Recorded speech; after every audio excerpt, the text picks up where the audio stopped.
আজকে যে বিষয়টা নিয়ে আমরা আলোচনা করব সেটা হচ্ছে বাবা মায়ের সাথে সৎ ব্যবহার। আজকের সমাজে প্রায় 80% বাবা মাকে দেখি তারা দাঁড়ে দাঁড়ে অলিতে গলিতে দুঃখ কেঁদে বেড়াচ্ছে। তাদের কষ্টের জন্য একটা বন্যা বয়ে যাচ্ছে। তাদের সন্তানরা তাদের ঠিকভাবে লালন পালন করে না। তাদের সন্তানরা তাদের সঠিকভাবে হক আদায় করে না। ফলে অধিকাংশ মা বাবা সন্তানের প্রতি অসন্তুষ্ট। আর আমরা যারা হতভাগা সন্তান আমরা জানি না যে এই বাবা মাই আমার জান্নাত যাওয়ার পথ, এই বাবা মাই আমাকে জান্নাত নিয়ে যাবে। আর এই বাবা মার সাথে যদি আমার আচরণটা নেগেটিভ হয়, খারাপ হয়ে যায়, তাহলে এই খারাপ আচরণের কারণেই আমার বাবা মা আমাকে জাহান্নামে নিয়ে চলে যাবে। একজন সাহাবী এসে রাসূলকে জিজ্ঞেস করলেন, ইয়া রাসূলুল্লাহ, মা বাবার হক কি আমাকে বলুন। আল্লাহ রাসূল বললেন, সীমাহীন হক রয়েছে। এতগুলো হক তোমাকে কতগুলো খুলে খুলে বলবো, শর্টে বুঝো। হুমা জান্নাতুকা ওয়া নারুকা, তারাই তোমার জন্য জাহান্নাম, তারাই তোমার জন্য জান্নাত। তাহলে বাবা মা এই দুটা একটা জান্নাতি নিয়ামত। দুনিয়ায় মানুষ যে নিয়ামত কয়েকটা পেয়েছে, সর্বশ্রেষ্ঠ নিয়ামত হচ্ছে আমাদের শেষ নবী মুহাম্মদ সাল্লাল্লাহু আলাইহি সাল্লাম। দ্বিতীয় নম্বর সবচেয়ে বড় নিয়ামত হচ্ছে আমাদের আল কোরআন। আর 3 নম্বরে যেটা সবচেয়ে বড় নিয়ামত সেটা হচ্ছে আমাদের বাবা মা। যারা আমরা বাবা মা পেয়ে গেছি, দুনিয়ায় সবচেয়ে বড় একটা নিয়ামত পেয়ে গেছি আমরা। তো আজকের সন্তানরা বাপ মায়ের ব্যাপারে গাফিল, পিতামাতার ব্যাপারে গাফিল। আজকে যার জন্য বাবা মা অতি কষ্টে তারা দিন যাপন করছেন, তারা সন্তানের প্রতি অনেকে অসন্তুষ্ট। আজকের এই যে পরিবেশ, আজকের যে অবস্থা, ভয়ঙ্কর অবস্থা। আপনি নামাজ, রোজা, হজ, যাকাত যাই কিছু করুন না কেন, যদি বাবা মা আপনার উপরে সন্তুষ্ট না থাকে, আপনাকে জাহান্নামে যেতে হবে। এখানে কোনো আপোষ নেই। বাপ মায়ের সাথে যে আপনার সম্পর্কে যে লিঙ্কটা কঠিন হবে, সুদৃঢ় হবে, এখানে কোনো আপোষ নেই। আল্লাহ তাআলা রাসূল বলছেন, আফজালুল আ'মালি, সবচেয়ে শ্রেষ্ঠতম ইবাদত হচ্ছে as-সালাতু লিওয়াক্তিহা, সময় মতো নামাজ আদায় করা। ওয়া বিররুল ওয়ালিদাইন, 2 নম্বরে যেটা শ্রেষ্ঠ ইবাদত সেটা হচ্ছে মা বাবার সেবা শুশ্রূষা করা, মা বাবার সাথে সৎ ব্যবহার করা, সদাচরণ করা। এটা একটা শ্রেষ্ঠ ইবাদত। আজকে আমরা এই শ্রেষ্ঠ ইবাদত থেকে অনেক দূরে সরে গেছি। আল্লাহ তাআলা বলছেন, আমি মানব জাতিকে ওসিয়ত করেছি। সূরা আহকাফ 15 নম্বর আয়াত, ওয়া ওয়াসাইনাল ইনসানা বিওয়ালিদাইহি ইহসানা। আমি মানব জাতিকে ওসিয়ত করেছি, তাদেরকে নির্দেশ দিয়েছি যে ওয়াবিল ওয়ালিদাইনি ইহসানা, তারা তাদের মা বাবার সাথে সৎ ব্যবহার করবে, মা বাবার সাথে সৎ আচরণ করবে, ভালো ব্যবহার করবে, উত্তম আচরণ করবে। হামালাতুহু উম্মুহু কুরহা, কেন করবে? কারণ তার মা তাকে পেটে ধারণ করেছে অতি কষ্ট করে, অতি কষ্ট করে পেটে ধারণ করেছে। ওয়াওয়াযাতুহু কুরহা, তারপরে সন্তান প্রসব করেছে, জন্ম দিয়েছে, এটা অতি কষ্টের সাথে। পেটে সন্তান নেওয়া কত কষ্টকর জানেন? একদিন একটা মেয়েকে তার দাদু জিজ্ঞেস করছে, আচ্ছা তুই তো সে মেয়েটা যে একটু কাঁটার আঁচড় লাগলে ডুকরে ডুকরে বসে বসে কাঁদতো, যে একটা তেলাপোকা দেখলে পারে লাফিয়ে দূরে পালাতো, আর যে একটা টিকটিকি দেখলে পারে 4 হাত দূরে দৌড়িয়ে হাঁপিয়ে হাঁপিয়ে পালাতো, সে মেয়েটা তুই না? তখন বলছে, হ্যাঁ সেই তো। তখন আজকে তুই যে পেটে সন্তান নিয়েছিস, জানিস এতে কত কষ্ট ভোগ করতে হবে? তুই তো একটা কাঁটার আঁচড় সামলাতে পারিস না, একটা পেটে বাচ্চা কিভাবে এটা ধারণ করলি, কিভাবে?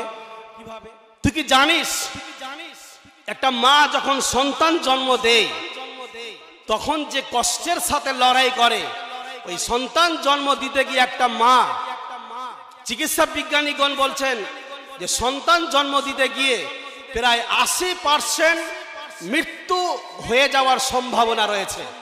মানে একটা মা যে বাচ্চা জন্ম দেবে 80% সম্ভাবনা মেয়েটা মারা যাবে, এতটা কষ্ট হয়। চিকিৎসা বিজ্ঞানীরা বলছে একটা মানুষ তার জীবনে যে কষ্ট সামলাতে পারবে, কষ্ট ধারণ করতে পারবে, এটা 45 ইউনিট সে কষ্ট সহ্য করতে পারবে। 45 ইউনিটের ওপরে যখন চলে যাবে তখন হয়তো সেই লোকটা অজ্ঞান হয়ে পড়ে যাবে অথবা মারা যাবে। কিন্তু তুমি কি জানো, একটা মা যখন সন্তান প্রসব করে, জন্ম দেয়, বাচ্চা জন্ম দেয়, তখন তা সে 57 ইউনিট কষ্ট ভোগ করে। কোথাও অ্যাক্সিডেন্টে যদি আপনার শরীরের 20টা হাড় একসাথে দুমড়ে মুচড়ে ভেঙে যায়, যে কষ্ট হবে তার চেয়ে বেশি কষ্ট পায় একটা মা। আমাদের একটা হাঁটতে গিয়ে পাটা স্লিপ করে একটু শুধু এই পায়ের নিচের গিরাটা শুধু একটু দুমড়িয়ে গেছে, একটু মুচকিয়ে গেছে, এর জন্য ব্যথা, এত ব্যথা, পায়ে চলতে পারি না। বিজ্ঞানীরা বলছে একটা মানুষের এরকম 20টা হাড় যদি ভেঙে চূর্ণ বিচূর্ণ হয়ে যায়, যেই কষ্ট হয় তার চেয়ে বেশি কষ্ট পায় একটা মা সন্তানকে জন্ম দিতে গিয়ে। তো তুই সেই মেয়েটা না, এরকম সন্তান এরকম কষ্ট নেওয়ার জন্য তুই সাহস করে নিলি যে আমি সন্তান জন্ম দেব, কি করেই তো সাহস হলো? তখন বলছে দাদু আমি মা হতে চাই, আমি আমার সন্তানের মা হতে চাই, আমি আমার সন্তানের সোনালী সুবর্ণ এই পূর্ণিমার চাঁদের মতো চেহারা দেখে মনে তৃপ্তি শান্তি অনুভব করতে চাই, আমি মা হতে চাই। সর্বশেষ এই মেয়েটা যখন ডেলিভারি হবে, পৃথিবীতে যখন তার সন্তানকে নিয়ে আসবে, শেষ মুহূর্তে এবার তাকে হসপিটালাইজ করা হয়েছে, হসপিটালে নিয়ে যাওয়া হয়েছে। ডাক্তার বলল অভিভাবক যারা আছেন তারা দেখাশোনা করে নেন, গার্জেনের সাথে যা কথা বলার আছে বলে নেন, ভিতরে অপারেশন থিয়েটারে নিয়ে চলে যাওয়ার পরে আর কথা বলার কোনো সুযোগ থাকবে না। ডাক্তার বলল ঠিক আছে, কথা বলুন। ওই মেয়েটা তার স্বামীকে পার্সোনাল ডেকে একটা অন্ধকার রুমে ডেকে নিয়ে গিয়ে হাতটা ধরে চোখের অশ্রু ঝরিয়ে ঝরিয়ে বলল, স্বামী আমি দীর্ঘদিন তোমার সাথে সংসার করেছি, এই সন্তানকে পৃথিবীতে আনার জন্য 80% মরে যাওয়ার সম্ভাবনা বলেছে, ডাক্তারও বলল তোমার মরে যাওয়ার সম্ভাবনা রয়েছে, জানি না এখান থেকে আর ফিরে আসবো কিনা, তোমার সাথে বেশ কয়েকটা বছর কাটালাম, খুবই ভালো লেগেছে, তোমার উষ্ণ ছোঁয়াতে আমার জীবন ধন্য হয়ে গেছে, স্বামী আমার কলেজার স্বামী, জানি না সন্তানটাকে পৃথিবীতে নিয়ে আসতে গিয়ে আর আমি ফিরে আসবো কিনা, যদি কখনো কোনো ধরনের ভুল করে ফেলি, চলাফেরা করতে গিয়ে কখনো মিস্টেক হয়ে গেছে, বেয়াদবি করে ফেলেছি, দয়া করে আপনি আমাকে আপনার প্রিয়তম স্ত্রী বলে ক্ষমা করে দিবেন। মাকে বললেন, মা যুদ্ধের ময়দানে যাচ্ছি, রক্তাক্ত হয়ে যাব, জানি না সন্তানকে আনতে গিয়ে আর ফিরে আসবো কিনা, তবে মা তুমি আমাকে তোমার কন্যা হিসাবে ক্ষমা করে দিও। শ্বশুরকে বলল বাবা ক্ষমা করে দিবেন, বাবাকে বলল আব্বা ক্ষমা করে দিও। সবার কাছে ক্ষমা চেয়ে নিয়ে অপারেশন থিয়েটারে যখন মেয়েটাকে ঢুকানো হলো, ডাক্তার চিকিৎসা করার পরে বলছে মেয়ের অবস্থা তো খুবই লাজুক, খুবই কন্ডিশন খারাপ রয়েছে, যে কোনো মুহূর্তে মারা যেতে পারে। অবস্থা বেগতিক দেখে আবার ডাক্তার বেরিয়ে এসে বলল, গার্জেন অভিভাবকরা কোথায়, অভিভাবকদের সাথে কথা বলতে হবে। স্বামী আগে আসলে এসে বললে কি হয়েছে, তখন বলছে রোগীর পেশেন্টের অবস্থা খুবই খারাপ, দুইজনের মধ্যে একজনকে বাঁচানো যাবে আর একজনকে বাঁচানো যাবে না, কি করা যায় বলুন।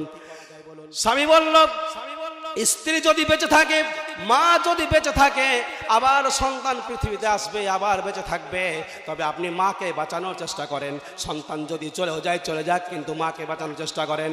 শাশুড়ি বলছে আমার বৌমাকে বাঁচান, বৌমা থাকলে আবার সন্তান আসবে। শ্বশুর একই মন্তব্য দিল। যতজন অভিভাবক গেছে হসপিটালে সবাই বলছে মাকে বাঁচান, মাকে বাঁচান। এইভাবে সবার রায় নিয়ে গিয়ে অপারেশন থিয়েটারে ডাক্তার এবার ভাবলো সবাই তো চাইছে সন্তান দুনিয়াতে না আসুক, মাটাই বেঁচে থাক। এবার মায়ের মনটা কি বলে মাকে একটু জিজ্ঞাসা করে দেখি। মাকে বলছে মারে তোমার সন্তান জন্ম হবে, তোমার যা চিকিৎসার রিপোর্ট দেখলাম দুজনের মধ্যে একজনকে দুনিয়ার মুখ দেখতে পাবে, দুজনের মধ্যে একজন বেঁচে থাকবে, একজনকে দুনিয়া ছেড়ে চলে যেতে হবে। তবে তোমার স্বামী, তোমার শ্বশুর শাশুড়ি, তোমার মা বাবা, তোমার গার্জেন অভিভাবক যতজন এসেছে সবাই বলেছে মাকে বাঁচাও, মাকে দুনিয়াতে পেতে চাই, সন্তান যাচ্ছে চলে যাক। মেয়েটা শুনে বলছে ডাক্তার বলেন কি? কাউরি কথা শুনবেন না, আমি আমার এই সন্তানকে দুনিয়ায় নিয়ে আসার জন্য কত না কষ্ট করেছি। রাতের আধারে যখন ছেলে আমার পেটে লাথি মেরে দিত, দুনিয়ার কেউ জানতো না। আমার এই কষ্টের কথা কিছুটা স্বামী অনুভব করেছে। একদিন রাত্রে ব্যথা সহ্য করতে না পেরে বিছানায় শুয়ে শুয়ে কাতরালাম। সহ্য করতে না পেরে বিছানা থেকে উঠে গিয়ে একবার এই দেওয়ালে হিলান দেই, একবার ওই দেওয়ালে হিলান দেই। দুনিয়ার দিনের আলোতে আমি যতই ব্যথা উঠুক শাশুড়ির সামনে কান্না পান্না করি না, শাশুড়ির সামনে অভিনয় করি না। এমনটা হলে হয়তো শাশুড়ি বলতে পারে যে দেখ বৌমাটা কত নাই ঢং করছে, আমরা কি ছেলের মা হইনি, এরকম কথা বলতে পারে। এই জন্য রাতের আধারে আমি এইরকম কাতরিয়েছি সন্তানের জ্বালাতে।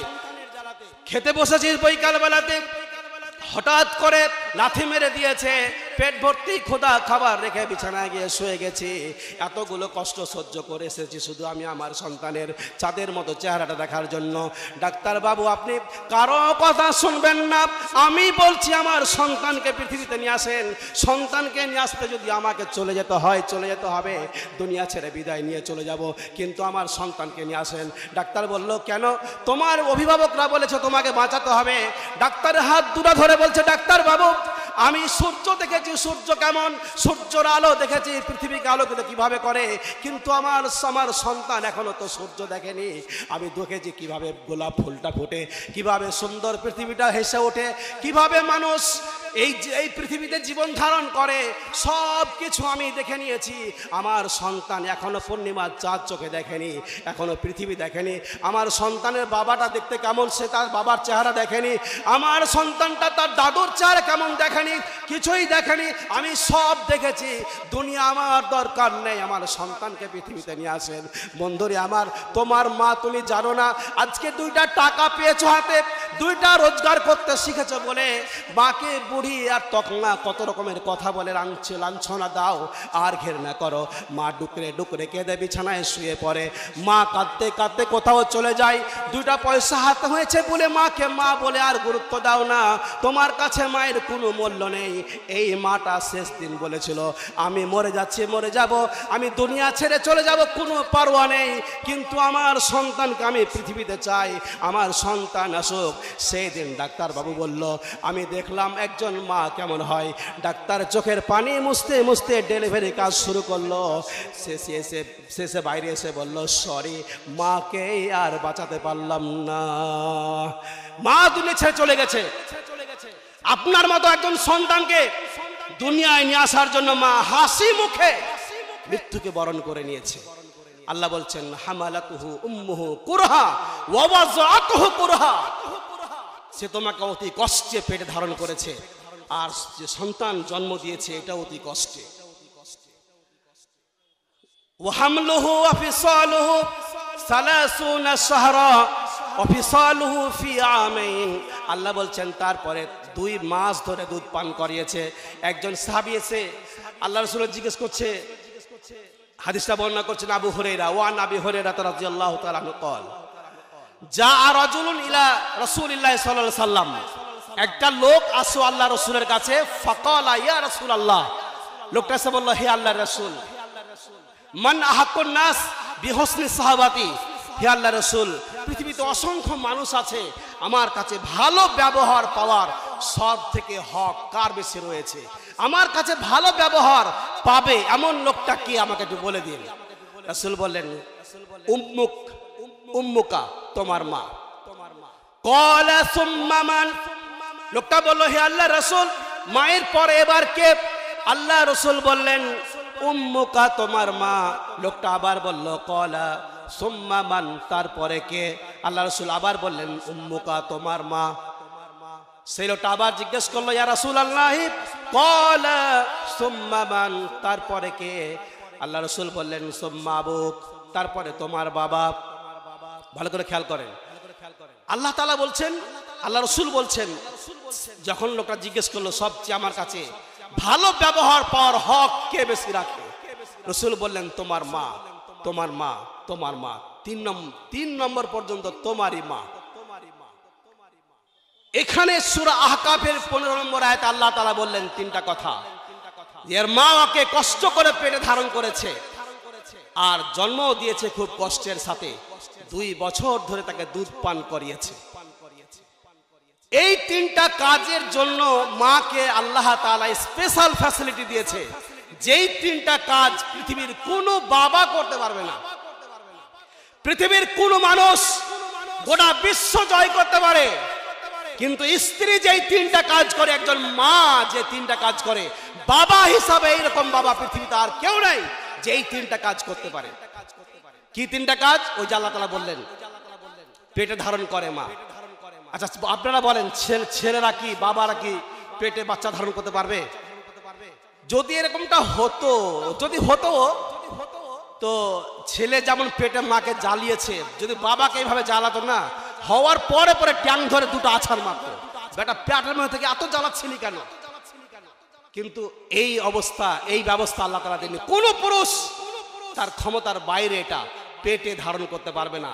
1 দিন 2 দিন 3 দিন 4 দিন নয়, 10 মাস ধরে কত কষ্ট বহন করেছে এটা তার যারা মা হয়েছে ওকে জিজ্ঞেস করুন। 2 নম্বরে আল্লাহ বলছেন তাকে এই যে জন্ম দিয়েছে, এই জন্ম পেটে বাচ্চাই না তো আর জন্ম দিবে কি? মা যে এই যে জন্ম দিয়েছে, এই যে কষ্ট, এটা অন্য কেউ পারবে না। রাসূলুল্লাহ বলেছেন সন্তান জন্ম দিতে গিয়ে যে মা মারা যায়, এই মাকে আল্লাহ শহীদের মর্যাদা দিয়ে দেন। সন্তান হতে গিয়ে যে মা ফিরে আসে সন্তানকে কোলে নিয়ে, এই মাকে আল্লাহ গাজী, যারা যুদ্ধে গিয়ে ফিরে আসে জীবন নিয়ে গাজী বলা হয়, এরা গাজীর সমপরিমাণ নেকি আল্লাহ তার মায়ের আমলনামায় লিখে দেন। এটা বাবার দ্বারা সম্ভব না, এটা মাই করেছে। তারপরে 2 বছর ধরে বাচ্চাকে দুধ পান করিয়েছে। 2 বছর। এটা কোনো পুরুষের ক্ষমতা আছে যে তার বাচ্চাকে দুধ পান করাবে? কোন পুরুষের ক্ষমতা আছে? একটা ক্ষমতা আছে, পাউডার দুধ নিয়ে এসে ঘুলে কোন রকম করে খাওয়াতে পারবে। কিন্তু একজন মা, যে মা দুধ পান করেছে, এটা বাবার ক্ষমতা নেই। আল্লাহ বলছে তোমার মা 3টা স্পেশাল কাজ করেছে, তোমার মায়ের মর্যাদা অনেক বেশি। ইয়ামান থেকে একটা লোক তার মাকে নিয়ে এসেছে মক্কাতে হজ করতে। আব্দুল্লাহ ইবনে উমর দূর থেকে লক্ষ্য করছেন একটা মহিলা, একটা পুরুষ যুবক ছেলে তার মাকে কাঁধে করে নিয়ে হজ তাওয়াফ করছে, সাফা মারওয়া সাই করছে, তারপরে হাজরা আসওয়াদকে চুমো দিচ্ছে, পাথর শয়তানকে পাথর ছুঁড়ে মারছে, সব জায়গায় দেখছে তার মাকে কাঁধে নিয়ে ঘুরছে।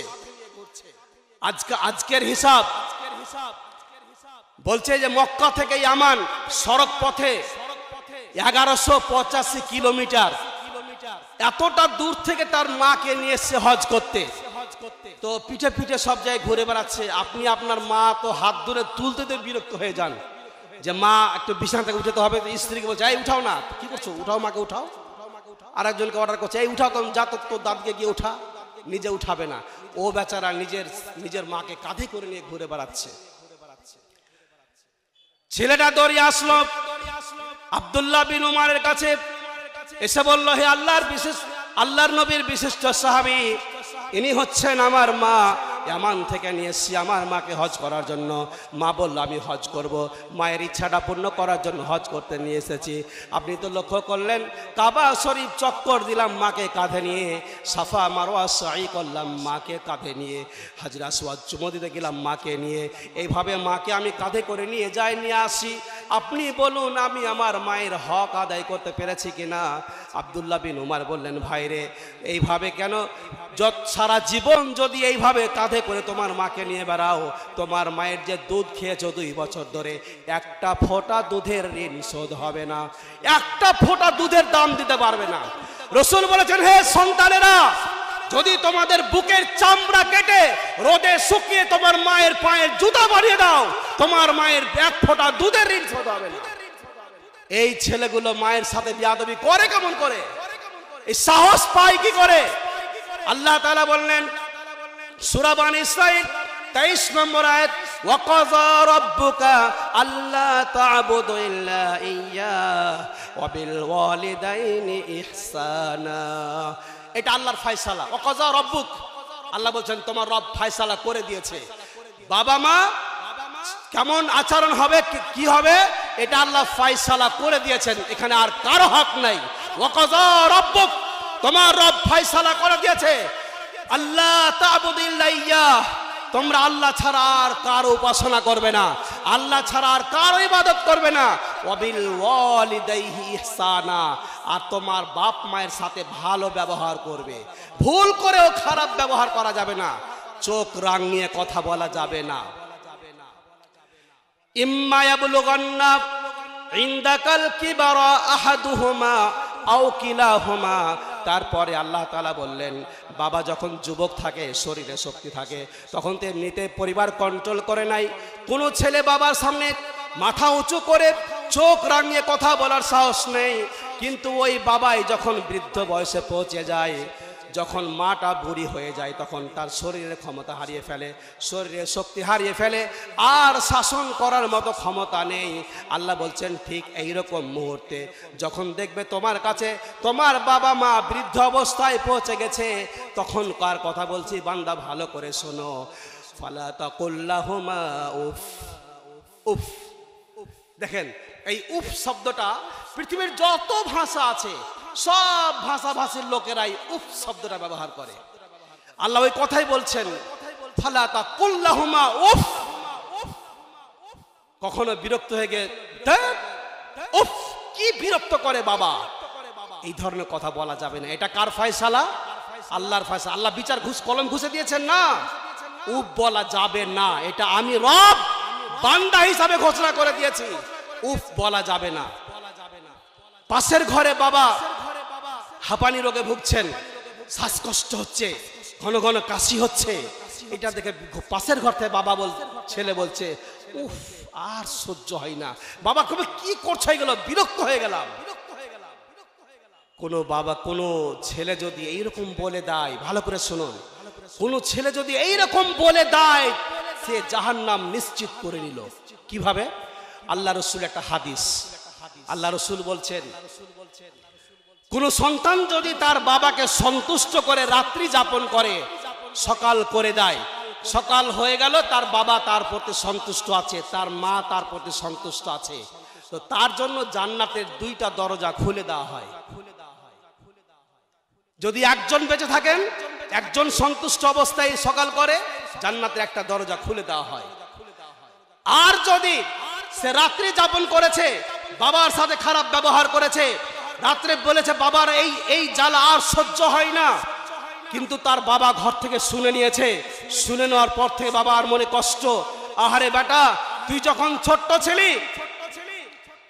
ছোট্ট ছিলি আমি দেখেছি তোর মা তোকে কি না কষ্ট করেছে, ডান দিকে শুইয়েছে, এইরকম শীতের কনকনে শীতের দিনে তুই বিছানায় পেচ্ছাপ করে দিয়েছিস, মা রাত 12টা কি 1টা কি উঠে গিয়ে তোর বিছানা পরিষ্কার করে দিয়েছে, আবার পেচ্ছাপ করলি, আবার কাপড় চেঞ্জ করেছে, এইদিকে হয়ে গেল, আবার বাম সাইডে ঘুমালো, বাম সাইডে পেচ্ছাপ করে দিলি, সব কাপড় ভিজিয়ে দিলি, মা আর স্থির থাকতে পারে না, তোমাকে বুকে শুইয়ে নিল। কতদিন আমি এটাও দেখেছি তোর মা আমার দিকে হাত না করে তোর পেটে হাত রাখতো, যাতে বাচ্চা পেচ্ছাপ করলে আমার হাতে পেচ্ছাপ করে, চট করে বুঝতে পারি আমার ছেলে পেচ্ছাপ করে দিয়েছে, ঠান্ডা লাগবে, আমার ছেলে কষ্ট পাবে, এই কষ্ট না হয় চট করে উঠে গিয়ে তোর সেবা করতে পারে, এইরকম পথ অবলম্বন করেছিল তোর মা।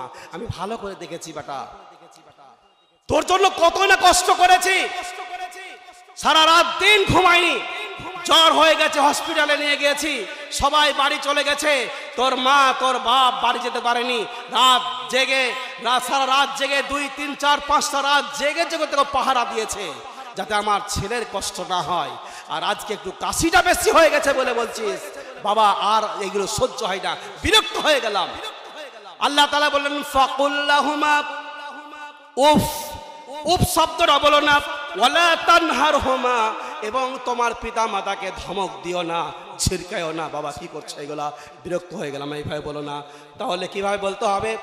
আল্লাহ তাআলা বলছেন ওয়াকুল লাহুমা কওলান কারীমা, তুমি তোমার বাবা মায়ের সাথে সম্মানজনক কথা বলবে। আচ্ছা দেখেন, একটা স্কুলে চাকরির দরকার, তো চাকরির জন্য খুব খাটাখাটি করছি, গ্রামের এমএলএ হোক বা এলাকার এমপি হোক বা কোনো একটা বিশিষ্ট মানুষ, তার সহযোগিতা আমি চাকরিটা পেয়ে গেলাম। আচ্ছা, যে আমার জীবনে চাকরির ব্যবস্থা করে দিয়েছে ওই লোকটার সামনে আমার মাথাটা কেমন থাকবে? এই রকম সিনা উঁচু করে থাকবো, না দেখলেই সম্মানে মাথাটা নিচু হয়ে যাবে? কারণ সে আমার অনেক বড় উপকার করেছে, আমার চাকরির ব্যবস্থা করে দিয়েছে। তো এই সামান্য একটা মানুষ, সে যদি একটা চাকরির ব্যবস্থা করে দেওয়াতে তুমি তার সামনে মাথাটা নত করে থাকো, উঁচু করো না, তো যে মা যে বাবা তোমাকে জীবন দিল, ছোট্টকালে তোমার মা যদি তোমার 4 দিন 2 দিন 4 দিন খবর না রাখতো, তুই পেচাব করছিস থাক তুই মরে যা, খবর না রাখতো, নিউমোনিয়া হয়ে ঠান্ডা লেগে তুমি কখন দুনিয়া ছেড়ে চলে যেতে। তুমি যে সুস্বাস্থ্য পেয়েছো তোমার বাবা মায়ের দেওয়ার ফল। তো একজন চাকরি দিয়েছে, তার কাছে তোমার মাথা নত হয়ে যাচ্ছে। বাবা মা তার চেয়ে অনেক বড়, এর তুলনা হয় না, পৃথিবীতে কারো সাথে আর তুলনা করা যাবে না। বাপ মা যাই করুক তোমাকে সহ্য করতে হবে। ওয়াকুল্লাহুমা কাওলান কারীমা, বাবা মায়ের সাথে সম্মানজনক কথা বলতে হবে। আল্লাহ তাআলা আরো বলছেন সূরা বানী ইসরাঈলের 24 নম্বর আয়াতে, ওয়াহফিজ লাহুমা জানাহা যুল্লি, তোমার রহমতের 2টা ডানাকে বিছিয়ে দাও তোমার বাবা মায়ের সামনে। কিভাবে? ঘরে গিয়ে বাবা মায় বলে, আব্বা সকালে বলেছিলেন বাজার যেতে হবে, তো যেতে হবে নাকি? এরকম করে একবারে ঠান্ডা মাথাতে, বাপ তুমি বাজার যেতে বলেছিলে না, বলো তো কি বলি, কি নিবা বলো তো, আর আমার এগুলো সহ্য হয় না, এ যেতে ইচ্ছা করে না। এইভাবে না, ওয়াহফিজ লাহুমা জানাহা যুল্লি, তোমার হাতটাকে একবারে পিছিয়ে দাও, রহমতের হাতটা পিছিয়ে দাও। আর আল্লাহকে বলো, ওকুর রব্বির হামহুমা কামা রব্বায়ানি সগীরা, হে আল্লাহ আমার পিতামাতা যেভাবে আমাকে ছোট্টতে লালন পালন করেছিল, তুমিও তোমার আমার পিতামাতাকে সেইভাবে তোমার রহমত দিয়ে লালন পালন করো। এভাবে দোয়া করতে হবে।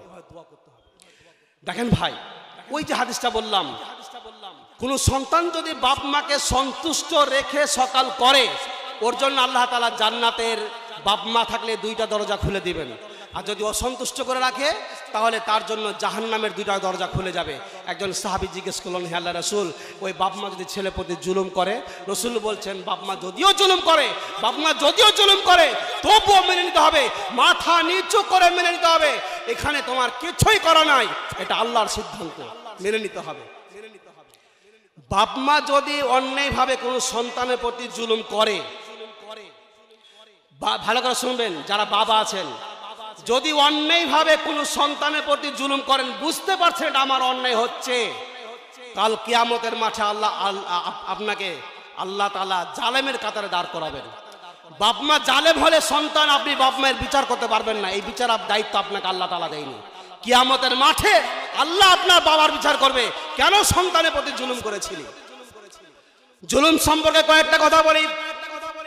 আল্লাহ রাসূল বলেছেন, 2টা পাপ মানুষ এমন দুনিয়াতে করে, এটা আল্লাহ কিয়ামত পর্যন্ত অপেক্ষায় রাখেন না, ওয়েটিংয়ে রাখেন না, জাহান্নামের শাস্তি পর্যন্ত অপেক্ষায় রাখেন না। 2টা পাপ মানুষ এমন করে, মৃত্যুর পরে জাহান্নামে তার শাস্তি যা হবে হবে, দুনিয়াতেও সেই শাস্তি তাকে ভোগ করতে হবে। তার মধ্যে একটা হচ্ছে জুলুম করা, কোনো মানুষের প্রতি আপনি অন্যায় করছেন, অবিচার করছেন, জুলুম করছেন, এর শাস্তি।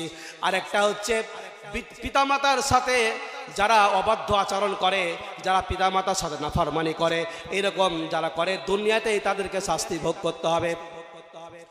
আল্লাহ তাআলা বলছেন, ইন্নী হারামতু আলা নাফসিজ যুলমা ওয়া আলা ইবাদি ফালা তাযালামু। আল্লাহ রাসূল বলছেন, আল্লাহ তাআলা বলেছেন, আমি নিজের উপরে জুলুম করাকে হারাম করে দিয়েছি, ওয়ালা ইবাদি, বান্দার উপরেও জুলুম করা হারাম করে দিয়েছি, ফালা তাযালামু, অতএব তোমরা কারো প্রতি জুলুম করতে যেও না। আল্লাহ তাআলা বলছেন কোরআনে, ওয়ামা রাব্বুকা বিযাল্লামিল লিল আবিদ, আল্লাহ তার বান্দার প্রতি জুলুম করেন না।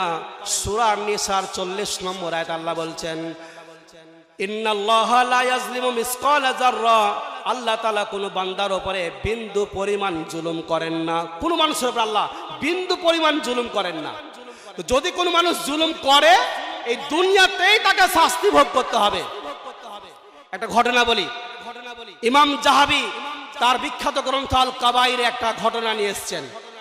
একটা গ্রামে একটা মানুষ তার এই হাত এই পর্যন্ত, তার বাহু পর্যন্ত হাত নেই, যে ও গ্রামে গ্রামে চিৎকার করে বলে বেড়াচ্ছে, ভাইরা যারা আমাকে দেখছো এই অবস্থায়, তোমরা কেউ কোনোদিন কারো সাথে জুলুম করো না, কারো প্রতি জুলুম করো না।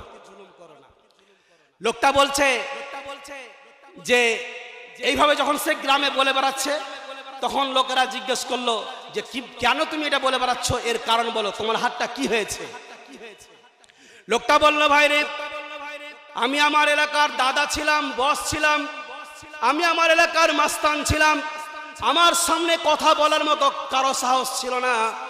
একদিন আমার দলবল নিয়ে গ্রামে ঘুরে বেড়াচ্ছি, সমুদ্রের ধার দিয়ে যাচ্ছিলাম, হঠাৎ করে দেখলাম একটা গরিব জেলে, সে সমুদ্র থেকে বড় ধরনের একটা মাছ ধরেছে, এই মাছটা সে হাতে করে পরিবারের জন্য নিয়ে যাচ্ছে। আমি ওই জেলেকে বললাম, এই জেলে মাছটা আমাকে দে। এই লোকটা বলছে আমার লোভ হয়ে গেল, ওই মাছটা দেখে লোভ হয়ে গেল, জেলেকে বললাম মাছটা আমাকে দে। আর যেহেতু আমি বস, আমার কথা বলার কারো ক্ষমতা নাই। এখনো দেখবেন কিছু টাট্টিফুটি দিয়ে একটা মাস্তান হয়, দেখবেন যে গ্রামে পাইতারা করে বেড়ায়, এরা জীবনে কত যে জুলুম করেছে এর হিসাব দিতে পারবে না। কাল কিয়ামতের মাঠে খুবই ভয়ঙ্কর অবস্থা হবে, দুনিয়াতে এদের ভয়ঙ্কর অবস্থা হবে। লোকটা বলল যে মাছটা আমি নিয়ে নিলাম, জোর করে। সে বলছে, ভাই মাছটা নিও না, এটা আমার পরিবারের রিজিক, এটা আমি বিক্রি করে আমার সন্তানদের হাতে খাবার তুলে দেব, আমার পরিবারের খাবারের ব্যবস্থা করবো এই মাছ বিক্রি করে। কিন্তু আমি সেই জালেম মানুষটা সহ্য করলাম না, লাস্টে তাকে 2-4টা চর থাপ্পড় দিয়ে ওর কাছ থেকে মাছটা নিয়ে নিলাম। মাছটা হাতে করে নিয়ে সামনে যাচ্ছি, এমন সময় দেখলাম মাছটা আমার আঙ্গুলে কামড় দিল। যেমনই কামড় দিল, সাথে সাথে তার হাতটা বিষক্রিয়া হয়ে জ্বলন শুরু হয়ে গেল, পুরো হাতটা জ্বলতে শুরু করলো। জ্বলতে আর ব্যথা সহ্য করতে না পেরে ডাক্তারের কাছে গেলাম। ডাক্তারকে গিয়ে বললাম যে আমার হাতটা জ্বলে যাচ্ছে। ডাক্তার চিকিৎসা করার পরে বলল যে আপনার তো ইনফেকশন হয়ে গেছে, বিষক্রিয়া হয়ে গেছে, এই আঙুলটা এক্ষুনি কেটে ফেলতে হবে। যদি আঙুলটা কেটে না ফেলেন, কয়েকদিন পর আপনার হাতের কবজি পর্যন্ত কেটে ফেলতে হবে। বলল যে ঠিক আছে, আমার আঙুলটা কেটে ফেলুন, আমাকে বাঁচতে হবে। আঙুলটা কেটে ফেলে দিল। সেই লোকটা বলছে কিছুদিন যাওয়ার পরে আবার আমার হাতে ব্যথা শুরু হলো, যে দেখলাম কবজি পর্যন্ত আমার হাত যেন জ্বলে যাচ্ছে, সহ্য করতে আর পারছি না। আবার ডাক্তারের কাছে ছুটে গেলাম। ডাক্তারকে গিয়ে বললাম, ডাক্তার বাবু সহ্য হচ্ছে না, আমার হাতটা যেন খসে পড়ে যাবে, এমন জ্বলন শুরু হয়েছে। ডাক্তার বলল, আপনার হাতে তো পুরো বিষক্রিয়া হয়ে গেছে, এই হাতটা পুরোটাই কেটে না ফেললে আপনার এই কবজি পর্যন্ত এই কনুই পর্যন্ত আবার কেটে ফেলতে হবে। লোকটা বলল, ঠিক আছে, আমার কবজি পর্যন্ত হাত কেটে ফেলে দিন, কারণ আমাকে বাঁচতে হবে। এই করে কবজি পর্যন্ত কেটে ফেলে দেওয়া হলো। কিছুদিন পর বাড়ি চলে যাওয়ার পরে কিছুদিন পরে সে দেখলো আবার হাতে ব্যথা শুরু হলো। আবার ডাক্তারের কাছে গিয়ে ডাক্তার বলল, পুরো হাতটাই তো বিষক্রিয়া হয়ে গেছে, এই বাহু পর্যন্ত কেটে ফেলতে হবে। যদি কেটে না ফেলেন, পুরো দেহটা বিষক্রিয়া হয়ে গিয়ে আপনার পুরো বডিটাই কেটে ফেলতে হবে, শেষ মুহূর্তে আপনাকে দুনিয়া ছেড়ে চলে যেতে হবে। লাস্টে বললাম, ঠিক আছে, কেটে ফেলে দিন। এই দৃশ্য দেখে একজন আল্লাহ ভীরু ডাক্তার, মুত্তাকি একজন ডাক্তার, সে বলল, ভাই এই দিকে এসো, মাঝে মাঝেই তোমাকে দেখি ডাক্তারের কাছে আসো, আর তোমরা একের পর এক হাতগুলো কেটে ফেলছে, কারণটা কি বলো? কখন থেকে এই সমস্যাটা শুরু হলো? লোকটা বলতে শুরু করলো, ভাই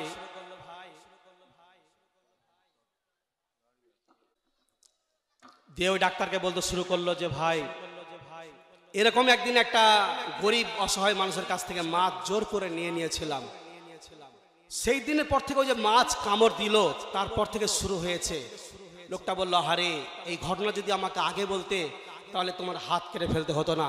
তুমি দৌড়িয়ে যাও, যেই লোকটার কাছে তুমি মাছ নিয়েছিলে, যার প্রতি তুমি জুলুম করেছো, ওর কাছে ক্ষমা চেয়েছো, না হলে তোমার পুরো বডি শেষ হয়ে যাবে, মারা যাবে। এবার এই লোকটা খুঁজতে শুরু করলো, পাওয়া যায় কোথায় ওকে। খুঁজতে খুঁজতে চতুর্দিক খুঁজে বেড়ায়, খুঁজতে খুঁজতে একটা সময় পেয়ে গেল। হ্যাঁ, এই সেই লোকটা, ওই গরিব লোকটা, এই সেই লোকটা। ওখানে গিয়ে বলল, ভাই ওর পায়ের কাছে লুটিয়ে পড়ে বলছে, ভাই আমাকে ক্ষমা করো, আমি বড় ধরনের অপরাধ করে ফেলেছি।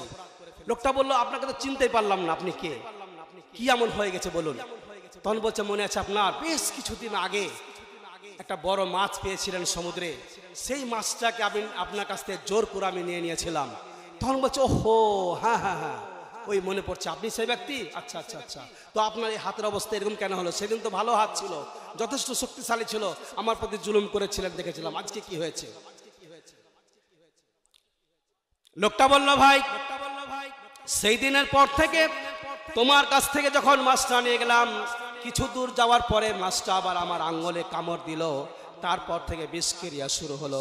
ভাইরে আমার কি বলবো তোমাকে, সেদিনের পর থেকে আঙ্গুল কবজি করতে করতে আমার পুরো হাতটা কেটে ফেলে দিয়েছে।